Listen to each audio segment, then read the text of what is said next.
Ya estamos en comunicación para hablar sobre este tema con Eduardo Gerón, abogado penalista. Eduardo, bienvenido. Los saludan Belén Martínez, Nahuel Crescenzo. Gracias por esta comunicación. Muy buenos días a ustedes. Gracias por favor, por ayudarnos a entender esto que ocurre, ¿no? Lo legal, lo constitucional, qué puede llegar a ocurrir. ¿Cuánto tiene de plazo el Ejecutivo, el presidente Javier Milei, para nombrar por decreto a estos dos integrantes a la Corte Suprema de Justicia? ¿Y cuánto tiempo, ¿no?, duraría su cargo en caso de ser nombrados por decreto? La pregunta es muy acertada. ¿Por qué? Porque normalmente para nombrar un miembro de la Corte está estipulado que tiene que hacerse con los 2/3 de los miembros presentes del Congreso. Esa es la mayoría que se exige para el nombramiento. Y este es el problema, de que no se pueden conseguir, y por esa razón ahora se está intentando, se ve, recurrir a este decreto. Ahora, ¿qué pasa? La Constitución prevé, y es muy clara en el artículo 99, que el presidente, el gobierno, el Poder Ejecutivo puede llenar las vacantes de la Corte cuando solamente durante el receso del Congreso. O sea que en este momento puede hacerlo. ¿Hasta cuándo? Hasta el 1 de marzo, porque el 1 de marzo empieza la nueva actividad legislativa. Quiere decir que tiene que aprovechar estos días que quedan de febrero para hacerlo. Si no, ya sería a partir del 1 de marzo, que se abre el periodo ya de sesiones del Congreso, ahí sería inconstitucional hacerlo. Ahora, ¿qué pasa si lo hace en estos días? Estos nombramientos se llama que se hacen en comisión. Claro. ¿Y duran hasta cuándo? Duran hasta el fin del periodo ordinario de sesiones del Congreso, o sea, hasta el 30 de noviembre de este año 2025. ¿Qué puede pasar?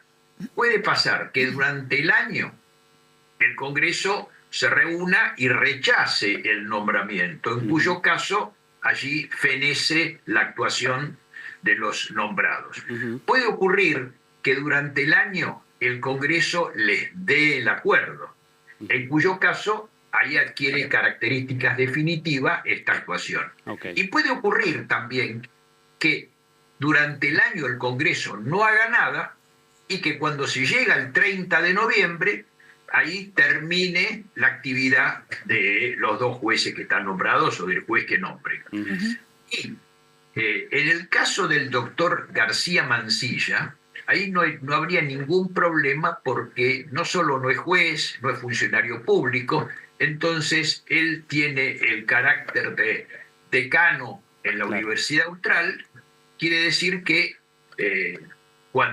si termina su misión en la Corte, supongo que volverá a su cargo anterior. Distinto es el caso del hijo, de Ariel Lijo, porque siendo un juez en estos momentos en actividad, él no podría jurar como juez de otro tribunal sin renunciar al cargo anterior. O sea, que en este caso Lijo tendría que renunciar a su cargo de juez federal para poder asumir como juez de la Corte. Eduardo. Esto, no sé si fui claro. Sí, esto clarísimo. es las características de este nombramiento que se realizaría en comisión y durante el receso del Poder Legislativo. Ahora me quedo con la renuncia del hijo, si es que renuncia a su juzgado, porque se hablaba ahí mucho, Eduardo, de que puede llegar a pedir licencia. ¿Es válido pedir licencia en un juzgado para no trabajar justamente en ese puesto, poder integrar la Corte Suprema por al menos los 9 meses que duraría el decreto? Y en el caso que no se renueve esas autoridades, que se tiene que debatir en el Congreso, ¿volvería a su lugar anterior, a su juzgado? No sería lo correcto, no sería lo legalmente válido. No digo que no pueda suceder, porque siempre cuando se tuerce la interpretación de la ley se llega a situaciones a lo mejor que son ilegítimas, etcétera, pero bueno, se sale del pozo en esa situación. Pero técnicamente, legalmente hablando, el hijo debería renunciar y no pedir licencia para jurar como juez de otro tribunal. Eduardo, y con esto de los plazos que usted estaba mencionando, si el Congreso no hace nada hacia el mes de diciembre de este año 2025, ¿el Gobierno Nacional puede prorrogar los nombramientos de Ariel Lijo y García Mansilla por un año más? allí fenecería la posibilidad de que sean, y no es válido volver a, sería una burla realmente al Congreso, a las instituciones, pretender una cosa así. Nada es imposible que se haga. La verdad. Pero una cosa es lo que éticamente corresponde y otra cosa es lo que se haga. Creo que terminado el periodo legislativo quiere decir que el Congreso no lo consideró apto para poder designarlo, no encontró quizás la ocasión para rechazarlo, pero fundamentalmente que no lo encontró apto para la designación. Creo que eso ya lo descalifica como para futuros nombramientos y fundamentalmente hace que cese como juez de la Corte y obviamente que ya no pueda retomar su cargo de juez federal porque ya tendría que haber renunciado para aceptar este cargo. ¿Hay algún tipo de precedente en cuanto a este accionar? Digamos, por decreto sabemos que algunos presidentes han nombrado jueces para integrar la Corte Suprema de Justicia, pero ¿qué pasa después? En el caso, haciendo referencia a lo que puede llegar a suceder con Lijo, de renunciar a su cargo y después se queda sin una cosa y sin la otra. ¿Hay algún tipo de situación similar?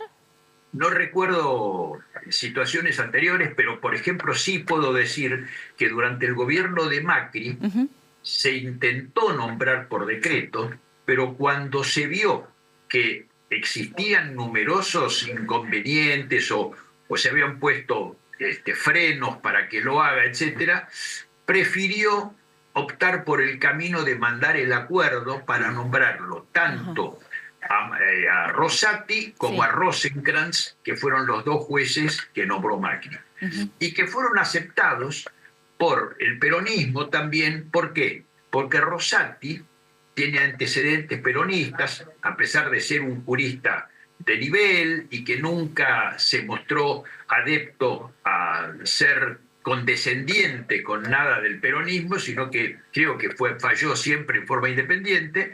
Y Rosenkrantz, por supuesto, que no lo era, entonces se encontró que las dos bancadas votaron favorablemente el nombramiento. Lo que sí hay que decir, y hay que oponerse fervientemente a que se aumente el número de miembros de la Corte, porque esta es otra de las cosas que se habló bastante, y es que la Corte tiene 5 miembros. Si se pretende llevar, como sucedió por lo menos en la época de Menem, que se llevó a 9, con el exclusivo propósito de transformar una Corte en la mayoría automática que había en esa época, con 5 votos favorables, etcétera, bueno, creo que no es un buen camino porque ya la justicia está bastante vapuleada realmente. Cuando nosotros vemos los índices en las encuestas que se hace, que tiene de confianza la gente en la justicia, es una de las instituciones que está peor consideradas. Hay un 70 y largos % de gente que no confía en la justicia, etc. Y esto es terrible porque precisamente la institución que tiene que ser base, pilar de una república, porque es la que controla a los otros poderes, controla los excesos del poder ejecutivo, que debería ser absolutamente independiente, bueno, pierde ese carácter si realmente se va a nombrar y se va a ampliar el número solamente para cumplir con pedidos. Bueno, entonces yo te voto, pero sí me tenés que aumentar y nombrarme a fulano o a mengano, y el otro partido lo mismo. Entonces se transforma en un mercado persa y va a perder ya toda legitimidad, todo lo que puede hacer la Corte. Esto también hay que decirlo, y hay que oponerse a cualquier ampliación que sea, porque además lo que hay que hacer en la Corte para que se asemeje a...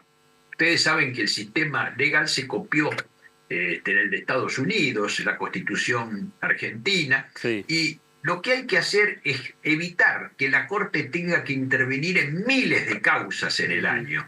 Entonces, habría que hacer un filtro para que los juicios, los procesos terminen con la doble instancia, o sea, que sea el tribunal que dicte una sentencia, que sea una cámara, una alzada, un tribunal superior que la confirma o que la revoca, y que ahí se termine la cuestión y que solamente lleguen casos que realmente tengan una gravedad institucional a la Corte, porque entonces si la Corte, en vez de entender en miles de casos, empieza a entender en muchos menos, en muy pocos, tampoco estaría justificado que tarden años y años en expedirse, como ha sucedido muchas veces con juicios que han tardado 20 años en que la Corte, que no tiene plazos para dictar sentencias, se expida. Y eso, el viejo dicho de que la justicia lenta no es justicia, bueno, creo que queda plasmado claramente.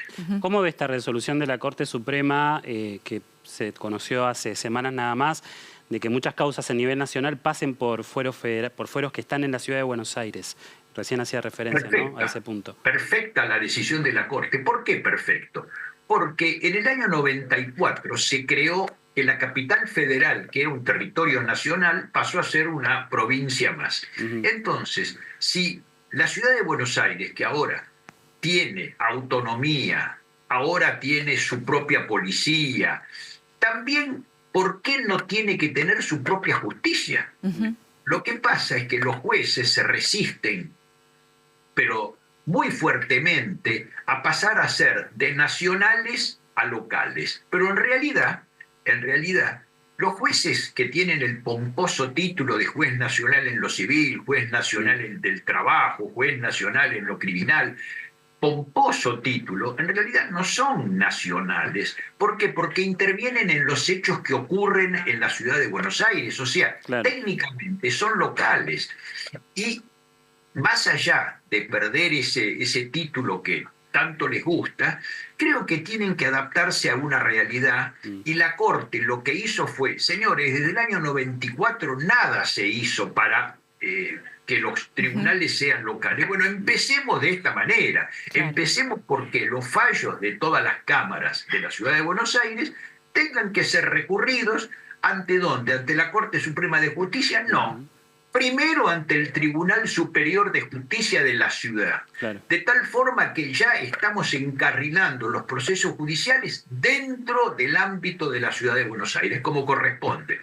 Lo que me parece mal es el alzamiento que hicieron las cámaras, la Cámara Civil, la Cámara Laboral, la Cámara Criminal y no sé si alguna otra más, de alzarse contra esa decisión de la Corte, porque la Corte Suprema de Justicia es el tribunal que marca el rumbo, especialmente de las cuestiones procedimentales. Y si bien no es que existe la obligatoriedad por parte de los tribunales inferiores de seguir el criterio de la Corte, solo se pueden apartar de ello cuando el caso tenga una característica diferente, alguna característica diferente que aquel que falló la Corte, porque si no, no se justificaría. Claro. Y se han alzado, han dicho que no corresponde, etcétera, y la Corte les acaba de dar un sablazo grande ahora nuevamente, mandando todas las causas que le mandaron a la Corte, las devolvió y se las mandó al Tribunal Superior de la Ciudad de Buenos Aires para que se expida primero. Y creo que es lo que corresponde. Bien, muy bien. Gracias, Eduardo, por su tiempo y por todos estos conceptos. Muy amable. A ustedes. Gracias. Eduardo Jerome, abogado penalista, hablando en este caso por los pliegos para integrar la Corte Suprema de Justicia. Nos referimos a García Mansilla, como también a Ariel Lijo. Sería tal vez inminente la firma por parte del Decreto Nacional de Javier Milei para nombrarlos de esa forma, ya que en la Cámara Alta no tuvo buen resultado. Exacto. Los nombramientos de ambos jueces se verá, porque el límite es el próximo sábado 1 de marzo.